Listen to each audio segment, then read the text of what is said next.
Саламатсыздар ма алтын оқырмандарым? Бүгін мен аффирмация дегеніміз не жөнінде айтатын боламын. Алдымен жаңадан ашылған жас каналдың дамуына үлес қосып, каналға тіркеліп пікір жаза кетіңіз. Сіздің қолдауыңыз өте маңызды. Мен сізді каналымда күтем. Алдағы уақытта көптеген пайдалы ақпараттармен бөлісетін боламын. Кетті ендеше ақпаратты тыңдай отырыңыз. Аффирмация дегеніміз күнделікті қайталануға тиісті бір немесе екі сөйлемнен тұратын қысқа фразалар.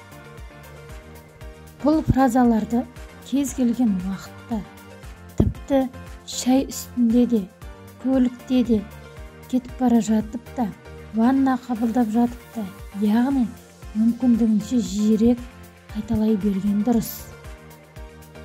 Ал егер ерініп жатсаңыз, таңертең және кешке ғана қайталасаңыз болады. Көпшілік жерде іштей, ал оңашада дауыстап айтқан дұрыс. Немесе диктофонға жазып қойып, тыңдап, қағазға жазып қойып, оқып жүруге болады. Дайын аффирмацияларды алуға немесе өзіңіз құрастыруға да болады.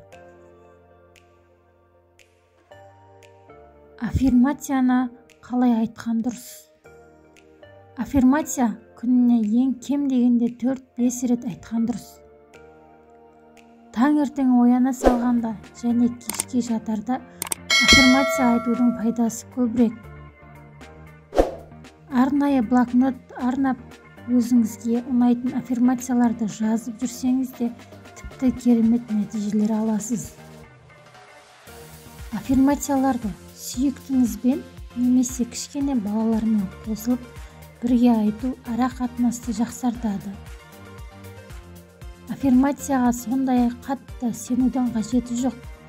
Ол тек сіздің ішкі программаңызды, кейін кеңістігіңізді өзгертетін вибрацияға толы дыбыстар. Аффирмацияларды өзіңе ұнайтын қалыпта оқу маңызды. Санаң тазарып, оны күнде қайталай бергеннен, күндердің күнінде ол сөздер сенің қалыпты өміріңе айналады. Аффирмацияны айналаңызға өзіңізге разы қалыпта рахметіңізді айта отырып оқыңыз немесе тыңдаңыз. Күн сайын сіз оянған кезде сіздің алдыңызда 24 жаңа өмір сағаты бар. Сізде осы 24 сағат бойы көптеген жағымды эмоциялар, жаңалықтар, таныстар әкелетін өмір сүруге мүмкіндік бар. Өмірдің жарқындығы бұл таңдау. Тәуекелге барыңыз, жаңа жерлерге барыңыз, пікірлес адамдар табыңыз, жаңа нәрсені көріңіз. Армандай біліңіз, армандарыңызды жаза отырыңыз. Жазылған нәрсе міндетті түрде орындалады. Алдымен Алладан ниет етіп, Алладан сұраңыз, барлық нәрсе орындалады. Сау саламатта болыңыздар. Сіздермен болған Мәрзия. Менің каналыма тіркеліп, пікір жазып қоңыраушаны басуды ұмытпаңыз. Мен сізді каналымда күтемін.